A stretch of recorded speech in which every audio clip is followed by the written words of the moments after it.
It's a bright day. It's a new adventure. It is an orange suit. We are back for the Orange Suit Guy show, the final show that you will see before the fall 2026 semester of Oklahoma State University starts, which means I will have to unfortunately start sharing this room again because the students are going to want to get their grubby little hands all over it. But that's fine. That's what it's here for. That's what we encourage it for. And I will still continue to be churning out content as long as, frankly, they keep letting me in the building. You know, as long as the key card keeps working, I can come in and be part of this show. But this is the show where I come in and I tell stories. I share my life with you about the days when, I got to be an Oklahoma State fan. I don't really get to call myself a fan anymore because now I work in the media. So there's a lot of old school talk, if you're unfamiliar with the show. Games that I grew up watching, games that I was a fan of, and then we get into things that are not sports related at all. We're going to talk some music on this show where, once again, surprise, surprise, on the Orange Suit Guy show, we're going overseas to talk about some cool music coming out of a Scandinavian country, and then we'll get into Orange Suit Guy Horror Corner, where we talk about a horror movie, and for a little bit of housekeeping, I didn't go back and check. Right, but there is a decent chance, and I think I've said this before, but there's a decent chance that if you watch the original version of the Orange Suit Guy show back from a little bit over a year ago now, I think, you're going to maybe see the same movie in the horror corner. I don't remember. I kind of vaguely remember maybe making a little bit of a title card for it, but I could be wrong entirely about that. It's happened before, allegedly. So either way, we're going to talk about it now. We're going to talk about it on this show. And it's either never been talked about before and all of that was pointless, or it has been. And this is my way of saying, hey, get over it. Still a great movie. So we're going to talk about it some more. But for the first part of this show, the new setup, the new way that we do things is I just come on here and kind of tell a little bit of a story. Stories that involve this particular here suit. And one of those stories was about some heartbreak, and not heartbreak in a melodramatic sense, not heartbreak in an oh my god somebody left me type of sense, but heartbreak in a football sense, because this memory is actually fairly recent. This happened in the 2024 football season, too close in the memory of a lot of Cowboy football fans, but I went on a road trip out to Provo, Utah with a good friend of mine, and we wanted to go see Oklahoma State football versus BYU. Now, by that point, we didn't know how bad Oklahoma State football was going to be in the 2024 season, and we certainly didn't know that 2025 was going to be what it was for Oklahoma State football. We thought that Oklahoma State was on a little bit of a downturn, maybe having some rough luck here and there. The quarterback play wasn't great. There were some obvious lapses on the defensive side of the ball as well, plus there were some key injuries.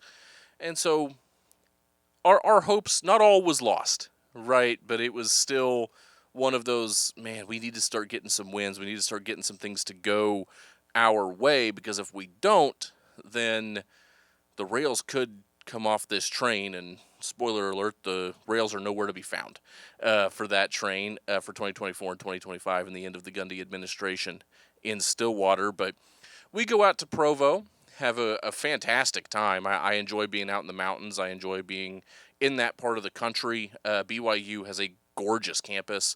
Even for someone like me who, for all, disclosure, I'm not a member of the LDS church, but I went out to Provo anyway and had a great time. The people there are fantastic, incredibly hospitable people. I had a blast in every conceivable way in Provo. So we get to walk around the campus for a little while, get to have brunch at a really, really good little restaurant in Provo. BYU was gracious enough for the Oklahoma State Alumni Association tailgate.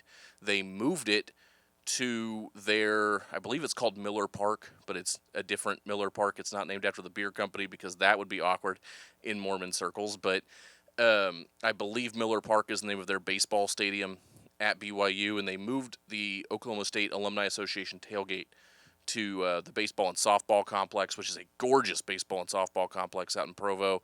If you haven't seen it, one of the best backdrops in college baseball or college softball, and gave us free access to those facilities to use for the tailgate. And going into the game, again, the rails were just about to come off, and we knew, coming off of a bye week, that Garrett Rangel was going to be the starting quarterback at Oklahoma State, which we were excited about. It was a welcome change. It was just one of those, okay, we have a new face behind center.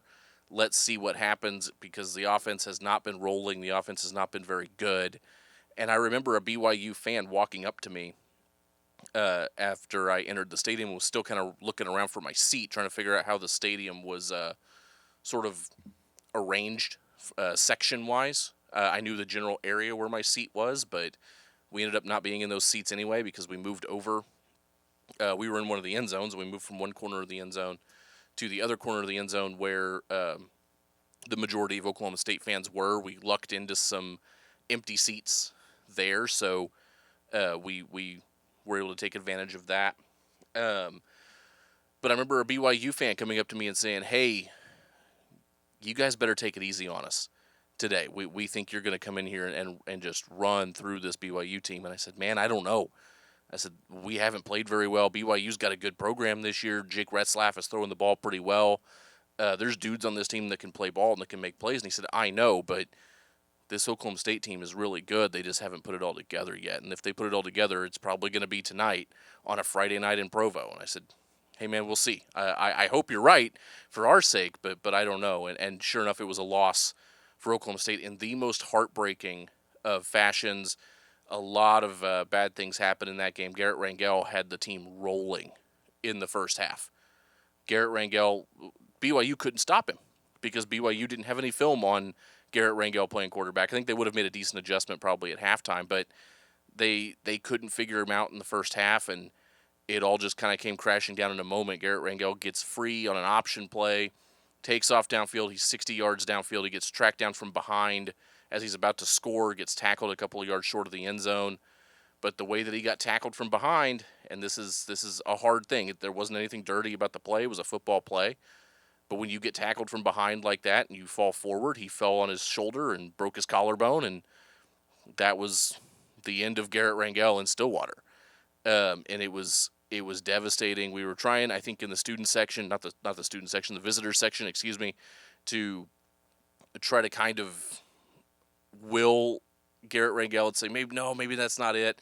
Maybe he just dislocated it. Maybe you can pop it back in. Maybe it's a weird AC joint type of thing. Maybe it's this, maybe it's that. Because in the stadium, we were hearing rumblings of broken collarbone, but we hadn't had that confirmed yet. So we were trying to think of anything that wasn't that. And then we watched him come out of the tunnel for the second half because the Oklahoma State tunnel was right below where we were sitting. And we watched him come out in a sling. He didn't have his jersey on. And we said, well, okay, that's not good. But Oklahoma State hung with BYU that entire game and actually has a big-time drive late in the game, multiple fourth down conversions to keep the game going. They were down by 3 at the time, and get to a goal-to-go situation, score the ball with less than a minute left in the game. And, Ollie Gordon had been hurt, so Rodney Fields, as a true freshman, was getting a lot of touches on the ball as well. He had a big run on a fourth down to keep the drive going, and we score the ball. We're thinking maybe this is finally it. And sure enough, in 4 or 5 plays, BYU goes down the field and hits a big pass over the middle, breaks a tackle, scores a touchdown with just a few seconds left on the clock, and it's heartbreak for Oklahoma State. I will give a lot of credit to the Lavelle Edwards Stadium crowd in Provo. The loudest, and I mean that sincerely, the loudest football stadium I have ever been to. Even on a Friday night. You couldn't have wedged another BYU fan in there if you tried to. It was loud. It was raucous. Cosmo the Cougar, the BYU mascot, was doing some really cool stuff that he likes to do. There was a drone show. I mean, there was just so much cool stuff in Provo. I would go back to Provo for another one of those games tomorrow if you asked me to. I would do it with no questions asked. It's a matter of fact, BYU still sends me emails to be on their ticket sales mailing list. They want me back in Provo. Unfortunately, I won't go out there for BYU Colorado or something like that. It has to have Oklahoma State involved in it somehow. But it was a great atmosphere. It was a great town. It was a great campus. It was a great experience. But it was a heartbreaking loss on the heels of, frankly, what was going to be a lot more losses for Oklahoma State. I watched all of last season from the press box at Boone Pickens Stadium, and every week it got harder and harder and harder not to want to show up, because I do a really cool job. Again, I've worked really hard to be able to be in this business and call myself a journalist. This is the goofiest thing I do anymore, and it's just kind of for my own enjoyment and for the sake of nostalgia. But, being up in the box and being able to work objectively as a media member is a great thing. So I loved coming to work, but it was really hard going to Boone Pickens Stadium on a Saturday knowing that there weren't going to be a lot of people there. The team wasn't going to be very good. Everything was going to be out of sorts, and you were probably going to watch another loss. And you did, all the way to a 3-9 season and then to a 1-11 season. But that's life. That's life, and it makes for some really cool stories sometimes. There's still stories that happen every Saturday of my life, getting to watch and cover sports, not even just on Saturdays, but throughout the week as well. I have a really blessed life to be able to do what I do in this business. So the heartbreak just kind of comes with it. But one thing that's not heartbreaking is the Orange Archive, because I get to choose what's in the Orange Archive, and the Orange Archive is really orange coated. And so we're going to take a trip to a former Big 12 foe's house here on that segment to talk about a game that next year will turn 20 years old, which sounds bonkers to say. I watched this game happen live on TV, and I kind of forgot about it, and I'm glad that I remembered it. So stick around for Orange Archive right after this.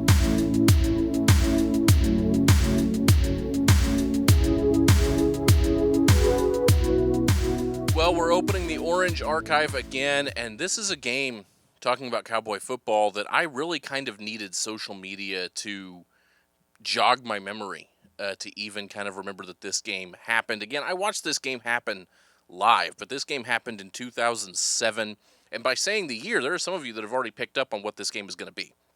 I said, teasing it in, that we're going to a former Big 12 building in 2007. If you're a real sicko for college football scheduling and archiving, then you've probably already figured it out where we're going, because this game was a real turning point, I think, not only for Oklahoma State, but also for the team that Oklahoma State played on this day. This was a building that Oklahoma State had really struggled to win in for a long time. This was a team that was really good, next level good, for several years.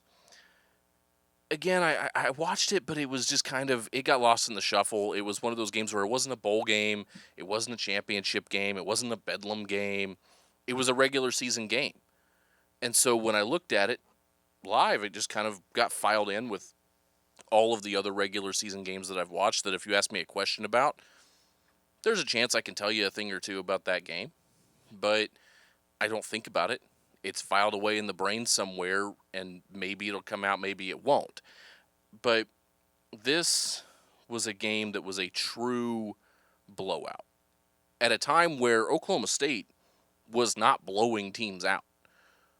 2006 year, you go to a bowl game, you win a bowl game, you beat Alabama, but you weren't blowing teams out unless it was a bad FCS team, right? You were beating those teams that badly. This is a conference game. This is a game that happened at Memorial Stadium in Lincoln, Nebraska. Oklahoma State beating the Nebraska Cornhuskers 45-14, and it could have been a lot worse than that had Coach Gundy wanted it to be worse than that. I mean that sincerely. This was a game that left Memorial Stadium in Lincoln almost empty by halftime, because the game was truly already decided by halftime. The halftime score of this game was 38-0 in favor of Oklahoma State. And when you look at the numbers, and we'll get into some of those numbers, there are some of them that are really impressive. There are some of them that honestly kind of look a little bit pedestrian in the grand scheme of things, especially knowing where Oklahoma State would be offensively just a few years later.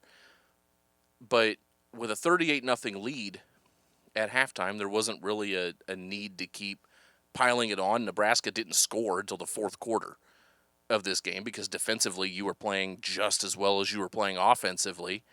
Oklahoma State, 551 yards of offense in this game, and like I said, it could have easily been 600, 700, 750 if they really wanted it to be. That was just how different the two teams were on this day in Lincoln. Zach Robinson, the quarterback at Oklahoma State, had what I would consider a really pedestrian game. I think he had one passing touchdown. He completed 12 passes. 45-14, he completed 12 passes out of the 19 that he threw. And I have it written down here. I have to scroll and look. 234 yards for Zach Robinson throwing the football. 12 of 19, 234 and a score. You're going to take that from your quarterback. But that's not one of those otherworldly stat lines that come up in the game of football when you have games that are a result of this. 100 of those receiving yards went to a player who was not my favorite Cowboy receiver growing up because that was Rashawn Woods. But if you fast forward a couple of years later, you go through DeJuan, and now you have Adarius Bowman on the scene. Canadian Football Hall of Famer, by the way, Adarius Bowman. Respect that man. Edmonton Elks legend. At that point, Edmonton Eskimos, but now Edmonton Elks legend, Adarius Bowman. Good on you, Adarius. Great career. I know you're doing some really cool things, I think, in the coaching and fitness world right now. Adarius is never going to watch this show, but I feel like I need to give him his due anyway. 6 catches, 100 yards for Adarius Bowman in this game. Triple digits receiving. The real MVP on the offense for Oklahoma State was Dantrell Savage. Dantrell Savage had 25 carries in this game. He had 212 yards and a score. 200 rushing yards, you're winning a game. You have a running back that goes for 200, you're winning a game. I don't care what else you have, you're winning that football game if you have a running back that goes for 200 yards. And Dantrell hit 212 seemingly easily on his 25 carries. You want to flip to the defensive side of the ball. 4 forced turnovers, 2 interceptions of Sam Keller, who was the quarterback at that point. 335 yards of offense. So Nebraska at different points was moving the football. But most of that yardage came in the fourth quarter when you're not playing your starters anymore. They scored 14 points in the fourth quarter. One of those touchdowns, I think, came in the last minute of the game. You're playing in garbage time. And both of those drives were 80-yard drives. So it's 160 yards out of your 335 right there. A not good day, to put it simply. A not good day for Nebraska on their home field. And this was right about the time. Nebraska was still going to be a decent football team for a couple more years under Bo Pelini and Ndamukong Suh and all of those players. But Nebraska was going to hit some pretty lean years. Now getting blown out at home is not Oklahoma State's job to give to Nebraska. That belongs to the Big Ten. Now they get to blow out Nebraska at home. Sorry, Cornhusker fans who are watching this because you clicked on the wrong video and you thought this was a Cornhusker hour. It's not. Memorial Stadium is not what it used to be. I know the crowds are still there, but the team is better than it has been in the last few years. You go through the Scott Frost era, but this was a real kind of, I think, starting the downward trajectory of Nebraska football and really starting the upward trajectory of Oklahoma State football. I hate that word. I don't know why I keep saying it's trajectory. It's a hard word to say. I don't like that word. Erase it. That word no longer in the English language. Goodbye. But I like to focus on games like this because you get to see that turning point. You get to see where the graph goes from trending downward to trending upward. And in Oklahoma State's case, about to trend really heavily upward as Coach Gundy really got things going in Stillwater, culminating in that 2011 Big 12 championship season and the Fiesta Bowl win. This was one of those catalyst games for it. And I have a favorite little nugget for this game. And it's not a scoring play. It's not a big play. I could only find one version of the clip for it, and it's not in a way that I can access it and put it into this video that you're going to see, or I would have loved to have shown you this clip. But on a regular running play to the right, I believe it was still Dantrell Savage getting this carry. He gets to the right edge. He's going to cut up and go upfield. and fly. I'm going to do my best to describe this because it's bananas. But legitimately flying in horizontally from the back of the frame all the way through the front of the frame is Zach Robinson, who has lawn darted himself into a Nebraska defender to clear out the defender so the play can work and go for a little bit more yardage. I'm sure Coach Gundy was probably not thrilled about that. I'm sure he would have rather seen Zach Robinson not absolutely cannonball his body into a defender. But those are the types of things that not only do they make me laugh in hindsight because nothing bad happened, Zach was fine, but it kind of makes you appreciate the effort. It kind of makes you say, wow, like, I'm really glad that guy was our quarterback because there was nothing he wasn't willing to do. Zach Robinson was an athlete. He was a mobile quarterback. He was used to taking hits. I always get scared when Oklahoma State has quarterbacks like that because I don't want them to take too many hits and ended up getting knocked out of games. You never want that. But I wish I could have used that clip because it's a gorgeous, just little 5-second. We're gonna run to the right. Oh, there's a defender here who's in the clear. Here comes the quarterback, number 11, just torpedoing. I've said lawn dart. I've said cannonball. Now I'll say torpedo himself through the frame into the lower body of this defender to clear the defender out of the play. It's a great little nugget. It's one of those things that when I see stuff like that, I want to be able to highlight them somewhere. So why not highlight them here? That's what this show is for. This is the Seinfeld of podcasts. It's kind of a show about nothing. It's a show about a lot of things all thrown together by a guy in a ridiculous outfit. So why not? Why not highlight Zach Robinson throwing his body around to clear out defenders anywhere else but the Orange Suit Guy show? So we're going to get into some more ridiculous outfits as we get into Orange Jams, especially when we get into the throwback section. That's going to be a nice little teaser for you there for a band that I actually don't know how many of the watchers of this show will have heard of, but they're a band that I really like. But we're going to do the new release, of course, before that, and we're going back to Europe. We're going back to our roots on this show, highlighting some heavy music to come out of Europe. So don't go anywhere because Orange Jams is coming up right after this.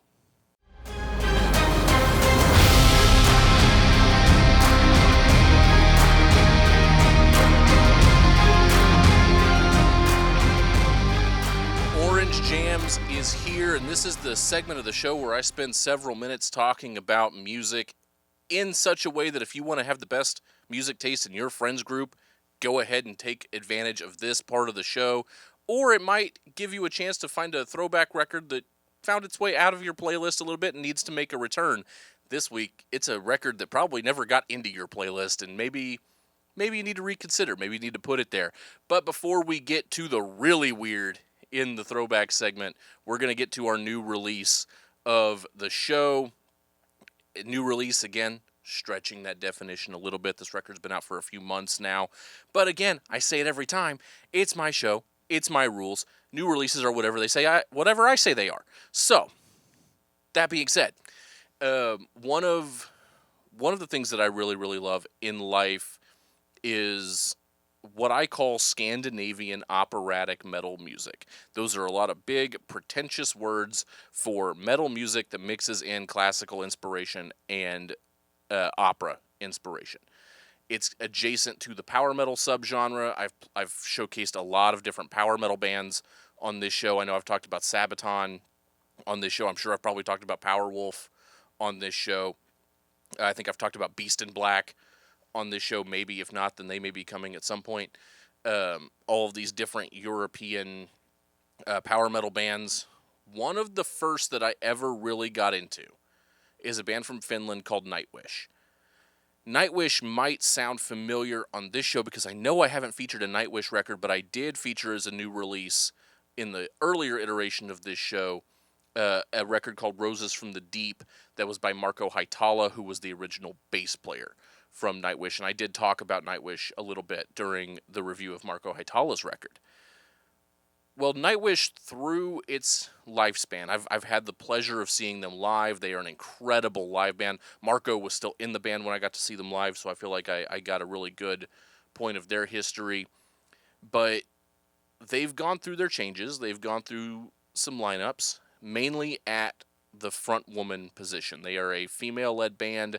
When I got to see them live, Floor Jansen was on vocals. I believe Floor Jansen is still the vocalist for the band. She is the third vocalist that Nightwish has had, following Annette Olson and the woman that we'll talk about today, who was the original vocalist of Nightwish. Her name is Tarja.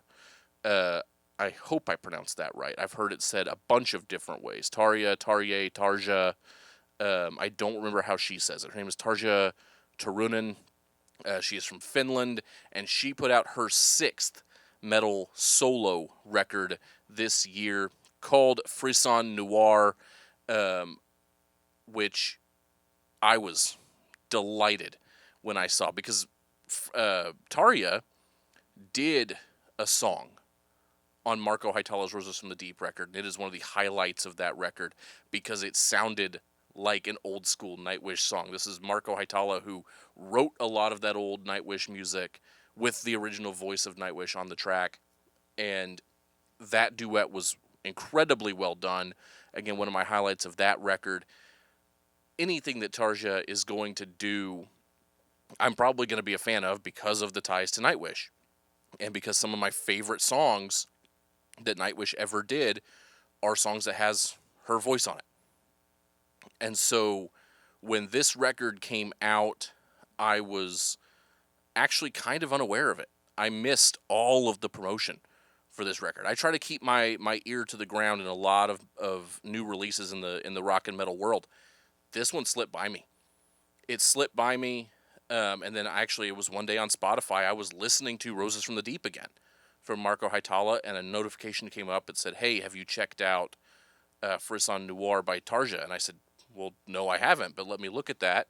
Realized it had just come out a month before, and said, "Okay, cool. I've got a record to listen to." And I listened to it all the way through, having no idea what the singles were, had no idea what anything was on this record. All that I saw was that there were a lot of collaborations on it, a lot of different artists on it, but I didn't know where to even start. And so I said, well, let's just start from the top, because there's nothing that says, there's no rule that says you have to listen to the singles and then go and listen to the rest of the record. That's how a lot of people do it. That's how I've done it at different points, because you're highlighting those singles as what you think the highlights and the high points of the record are, and then you have the rest of your album tracks. Well, I don't know what they are. And so when I went back and looked through it after I had that first initial reading, I saw that the first single was called At Sea, which is a good song. I don't even think it's one of the best songs on the record, but understood where they would make that decision. But I'm going through this record, and it's taken a lot of left turns for me because of the different collaborations.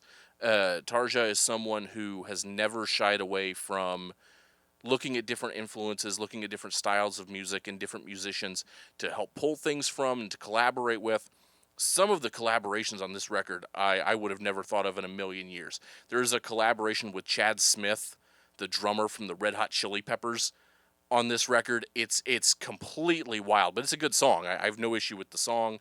I mean, there's artists that I had to look up because they're artists that have never crossed over into North America, so really Asian-inspired music, really Northern European inspired music as well. Words are really hard, man. I just, it is what it is.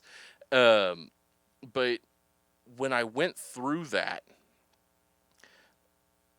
I don't know. It was something that I wanted to focus on At Sea, and I wanted to really look at it and say, wow, is there something great about this song? And I think it's a good song, but I just didn't come back to it. I came back to other songs more than I came back to At Sea. I understood why it was a single. It really does encapsulate the album pretty well, but I think there are other little elements of the album that are done better. And so trying to find standout tracks were a little bit difficult, because there were things that I liked sections of this song. This song's really good. This song's really good. This song's good. This song's a little bit weird, but I like this song. I like all these different things. Um, there was the second single, and I'm still hung up on it. You hear me stuttering. It's not because I don't know what I'm talking about. It's because I still, months later, haven't really wrapped my mind around it. There's a song called "I Don't Care" on the record, and it's a collaboration with Danny Filth. Danny Filth, the longtime founding vocalist of the band Cradle of Filth, in the extreme metal world, the black metal type of world. Although we can get into semantics about what subgenres Cradle of Filth fits into, and a lot of operatic influences in their sound too. I've really cooled off on Cradle of Filth as I've gotten older, and on Danny Filth's vocal style. But I'll still go back and listen to some old school Cradle of Filth music from the Nymphetamine record, and some of those really old school records that Cradle of Filth put out that I still do think stand up and hold up musically. I don't get into their new stuff nearly as much. I think maybe Danny's lost it a little bit on a musician level.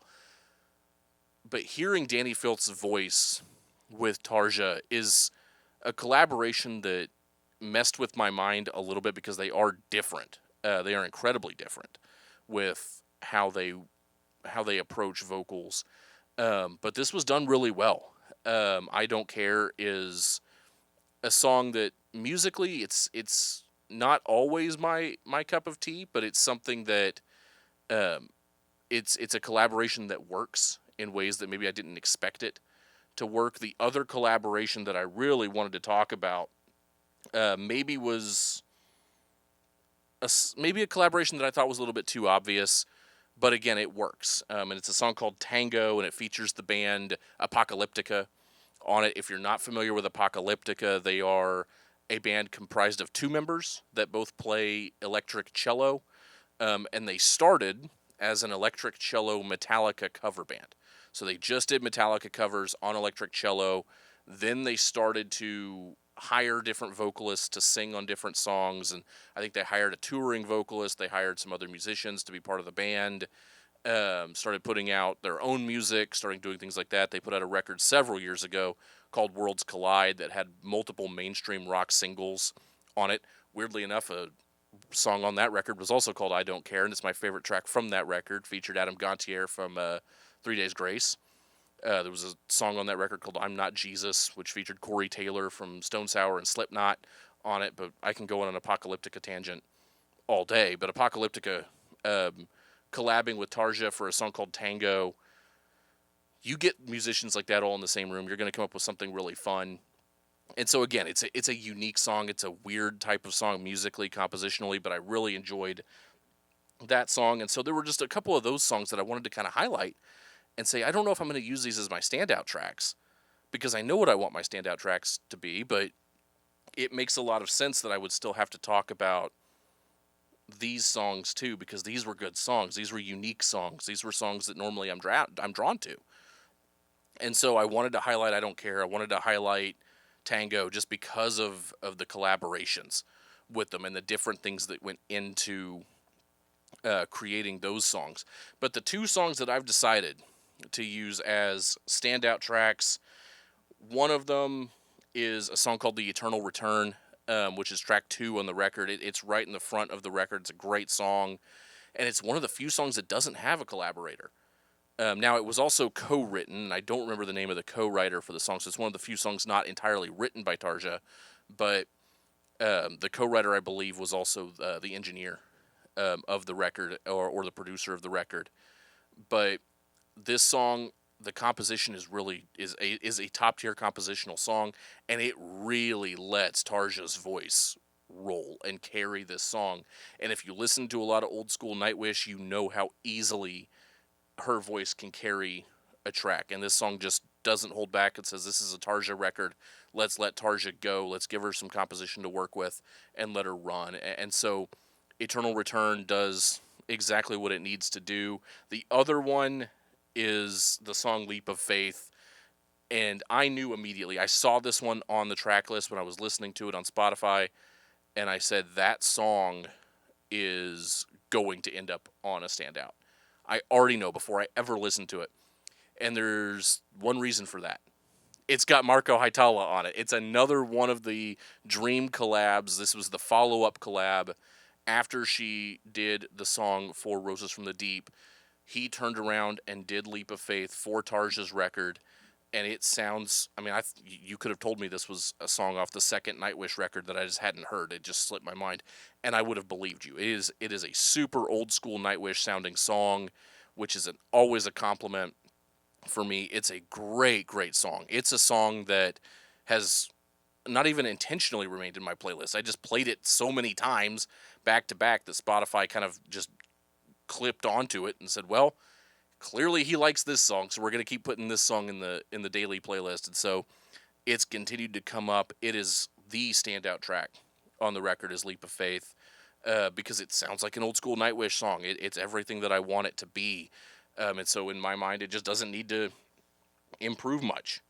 And it's everything that I want. I'm really ecstatic that Tarja continues to make music, that she continues to write and be involved in the European heavy music scene.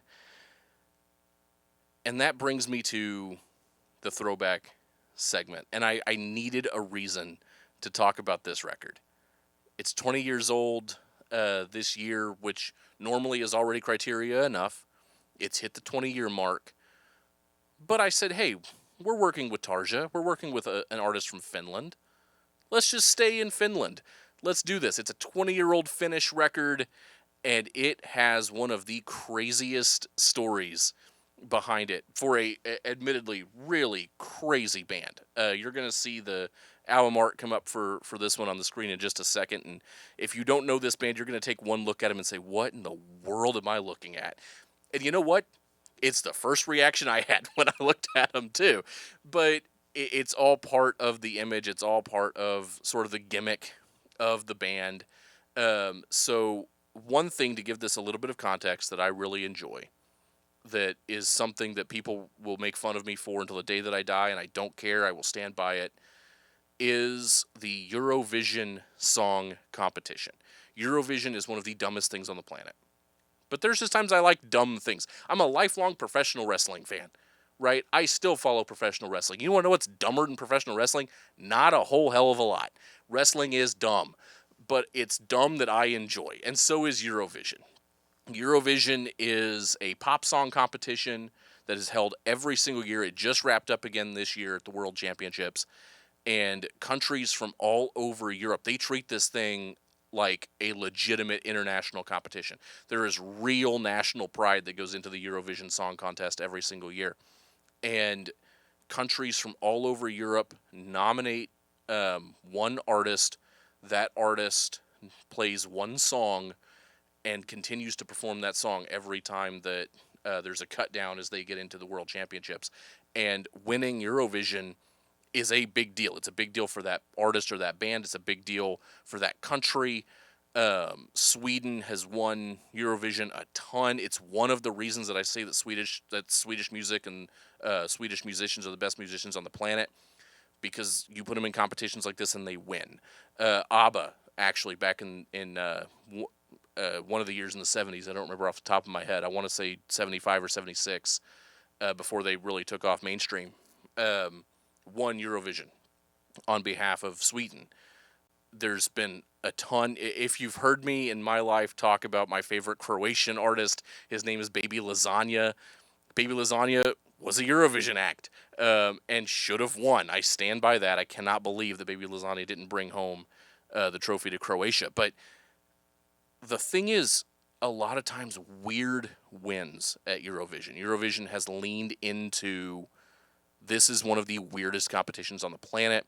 There's all kinds of bonkers acts that get put into Eurovision, and there are some really serious acts too, don't get me wrong, but one of the weirdest acts in the world happened in 2005 when Finland put out a metal band.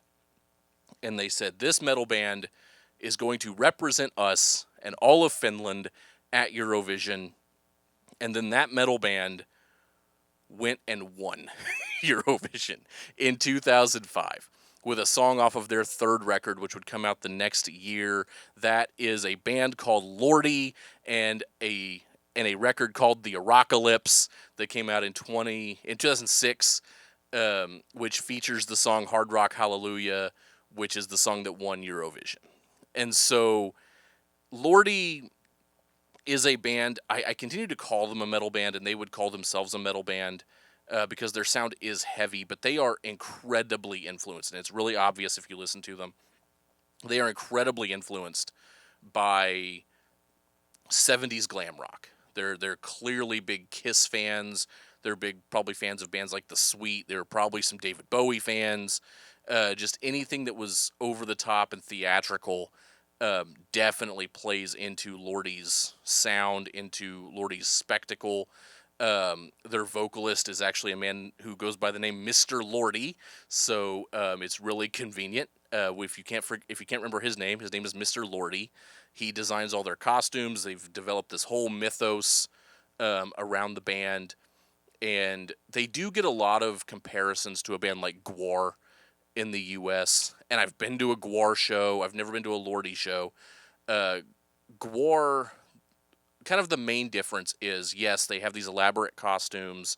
They have this crazy mythos that goes on forever, but if you go to a Gwar show, it's about the copious amounts of fake blood. It's about all the grotesque body horror stuff that they do on stage. And again, I've seen Gwar live, and they're a great time. Do not wear clothes you care about to a Gwar show, because they will get ruined by gallons and gallons and gallons of fake blood. And Lordi's not really about that. Their stage show is much more straightforward, but they have the character personas that they play, and they try to tell cohesive stories through their records. The Apocalypse it's a post-apocalyptic record. Straightforward, pretty simple. Definitely not the best story record you're ever going to hear. If you're comparing them to Gwar, Lordi is by far a superior band musically to Gwar, and that's not a shot at Gwar. There are a couple Gwar songs I really like, but if you're a Gwar fan, it's because of everything that comes with it. It's because of the theatrics and the stage show. Lordi, you can be a fan of because of the music, and then also have the craziness on stage with the personas. I mentioned Hard Rock Hallelujah. Again, it's the song that put Lordi on the map.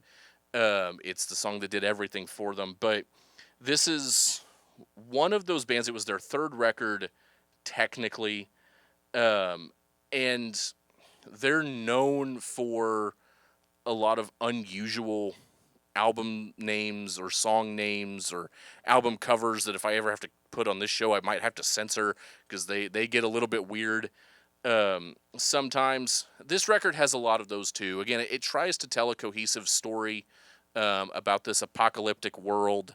It does it in some senses pretty good, in some senses not so good. Story albums are hard to pull off. The best story records are made up of songs that make sense both in and out of context, and there are a few songs on this record that just don't make sense if you don't have them in that right context. They just are random songs about nothing at that point, and so that hurts my listening experience a little bit, because if I try to go back and listen to one of these songs, I have no idea what's going on in the song. But if you can get past some of the tracks on this record, track 2, I think, is called Bringing Back the Balls to Rock and Roll. The Deadite, Girls Gone Wild. I mean, there's some unusual stuff on there. You'll actually get to a track called Who's Your Daddy that is a song I really enjoy. I do like that song. I listen to that song plus a song from a later record called The Devil Is a Loser that has a chorus that I cannot repeat on this show. But there's a lot of fun. Sometimes rock music and metal music is just supposed to be fun. There are a lot of bands out there that take themselves too seriously. They want you to think of them as either masculine or tough or, scary or anything like that. Lordi's in these crazy outfits with these stage names, and they're having fun. Their songs are dumb. Their songs are fun. Don't be afraid to have a little bit of fun. So I went ahead and put a couple of songs as standout tracks. I put Hard Rock Hallelujah in there because it's the song that made them famous. It is an objectively really good song. And then I was going to put Who's Your Daddy as track number 2. and I ended up moving it and pivoting it and moving a different way to a song that comes later in the record called Chainsaw Buffet. I actually listened to that song as I was setting the studio up today because it's a fun song. Again, don't be afraid to have fun. Not everything has to be super serious all the time. Take the advice of the man in the crazy orange blazer and a cowboy hat. Don't be afraid to have a little bit of fun sometimes. Rock and metal music, heavy music, is objectively dumb sometimes. And that's okay because that makes it fun. So don't be afraid to have a little bit of fun.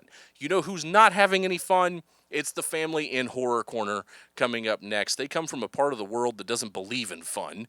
And not believing in fun is probably part of their undoing.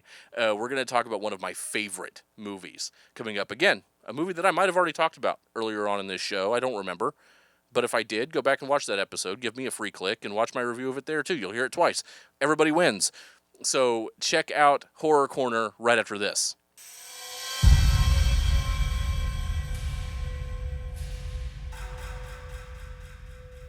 Horror Corner is here on the Orange Suit Guy show, and there is no fun anymore. There will be no fun. There will be no laughing. There will be no smiling. You will look straight ahead, you will sit up straight, and you will be disciplined. And if you don't know why, it's because we are going to Puritan colonial America, one of the most notoriously not fun places to ever wind up. This is a movie that came out in 2015 that I really enjoy. But I was going to enjoy it for a few different reasons. One, it's one of my favorite styles of horror movie, which is, yes, it's supernatural, because I love supernatural stuff. I love demonic possession stuff, and this plays into that a little bit, but not much. But it's also, I really enjoy things that are set in the Puritan colonial times. I don't know why. It's just one of those settings that really resonates with me. I don't know. Maybe there's something there to unpack, but I haven't got there yet. But this is a movie that is the feature film directorial debut of Robert Eggars. That should give it away if you're a film guy. This movie debuted at Sundance, did really, really well at Sundance. A24 picked it up, and A24 distributed it. A24 is incredibly reputable with the movies that they get their hands on. And it's an incredible film from top to bottom. This is the first movie that I saw with Anya Taylor Joy in it. She plays the lead female protagonist in this movie and does a great, great job with it. You're definitely going to see more Robert Eggars on this show. We're actually probably going to call this episode 1 of the Eggars trilogy, because there are a couple more movies that he did after this one came out that I really want to talk to, and they'll probably be the next 2 that we do on Horror Corner. But it all started here with 2015's The Witch, spelled with 2 V's, because, artistic freedom in colonial Puritan America. So this movie, it's a little bit of a slow burn. There's a lot of different elements to it. There's gore to it, but not to an egregious amount, and it tells a really fascinating story. The story that it tells follows Anya Taylor Joy's character of Thomason, and Thomason to me is one of the most sympathetic characters in horror cinema. Thomason does absolutely nothing wrong. Thomason is living her life. Thomason has some things go not her way, but none of it's her fault. And I mean that genuinely. She's just living. This is a story of a family that gets exiled from a Puritan village because of a religious dispute. They end up losing a son because, spoiler alert, the witch gets him, and uses him as fuel for a ceremony to be able to fly. That's pretty dope. I mean, you know what? I'm going to put it out there right now. There's multiple times in this movie where I would have been like, you know what? You got me. I'm Team Witch. Like, let's do this. There's the first one. You'd be like, yeah, you have to, this stuff has to happen, but you get to fly afterward. Brother, I want to fly. Let's do it. Red Bull gives you wings. Let's go. Let's take off. All right? Let's do this. But none of this is the fault of Thomason that happens. Thomason's just around. And she gets to be, unfortunately, the one that takes the brunt of all of it. Her family at one point is so convinced that she is a creature of sin. And if you know the Puritans, they're so rigid in their beliefs. They're trying to pawn her off to a whole different family. They don't even want to be around her anymore because they're so convinced that all this is happening because of Thomasin, and Thomasin is doing nothing. Thomasin's doing nothing other than trying to just live life and be a good daughter to this family and be a good sibling, and everything around her is breaking down. The main villain of this movie is Thomasin's dad. It's William. William is the one who he sells his wife's possessions, her prized possession, and doesn't say anything about it at first and lets Thomasin take the fall for it. He's the one that gets the family exiled to begin with. All of this revolves around William. His son comes to him with some really hard-hitting questions that he can't answer and instills doubt in his kid for his kid to not trust him. And you want to talk about Thomasin, you want to talk about, oh, well, there's a talking goat. Sure, there's a talking goat. Yeah, cool. It's a movie about witchcraft.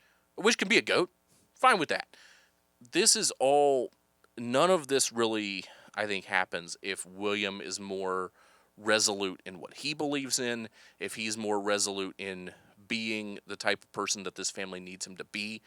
A lot of it is William wrestling with his own flaws, his own imperfections, and Thomasin gets to be the one that gets everything taken out on her.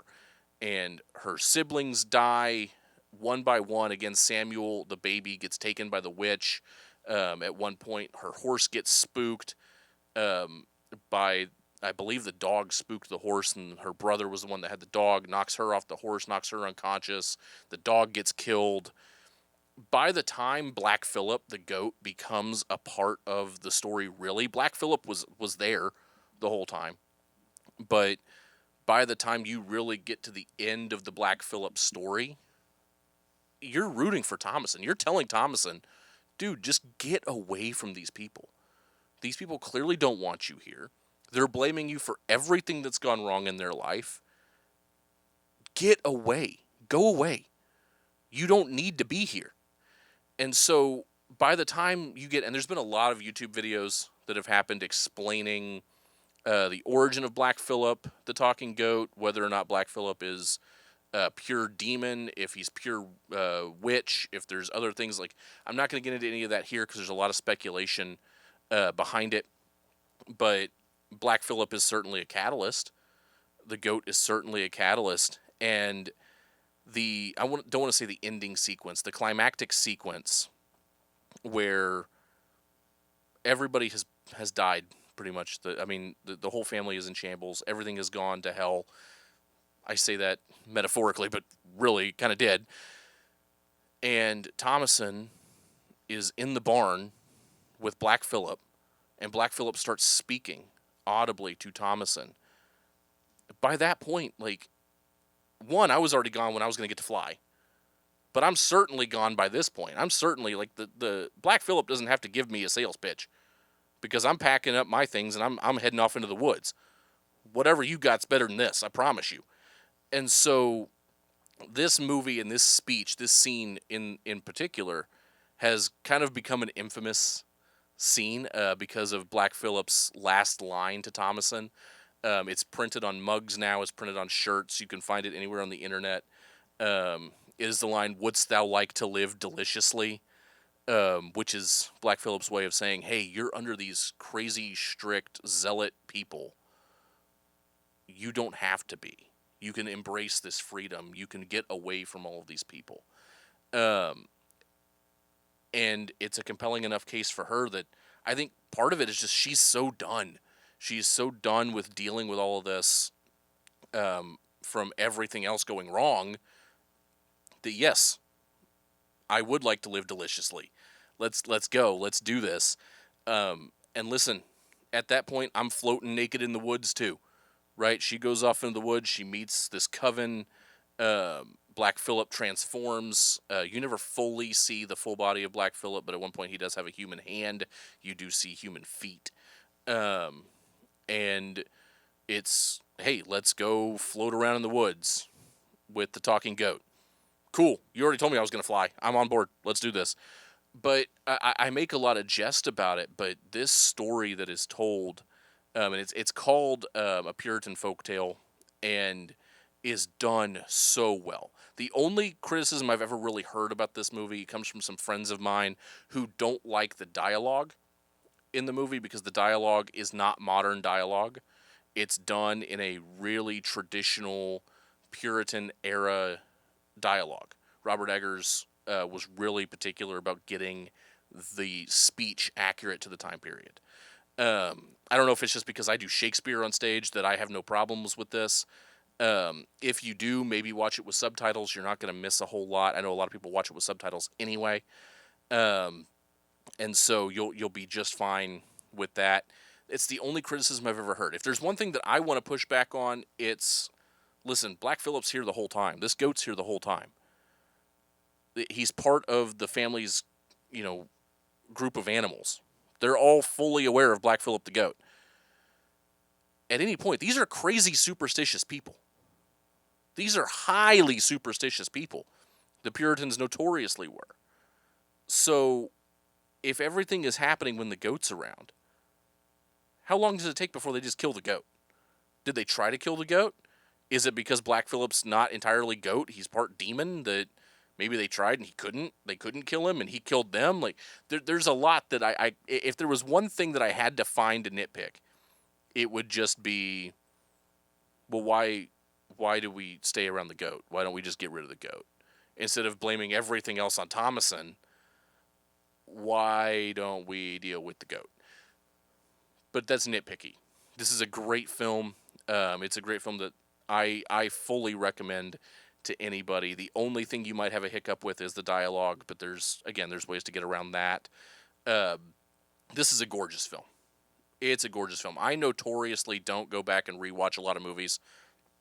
I have rewatched this movie. I thoroughly enjoy this movie. And like I said, we're going to have more Robert Eggars coming up in the next 2 episodes of this show because he made me a believer. When I saw this, I said, I am certainly interested in what he's got next. And I've watched 2 out of his next 3 major label movies. I need to go back and watch the other one.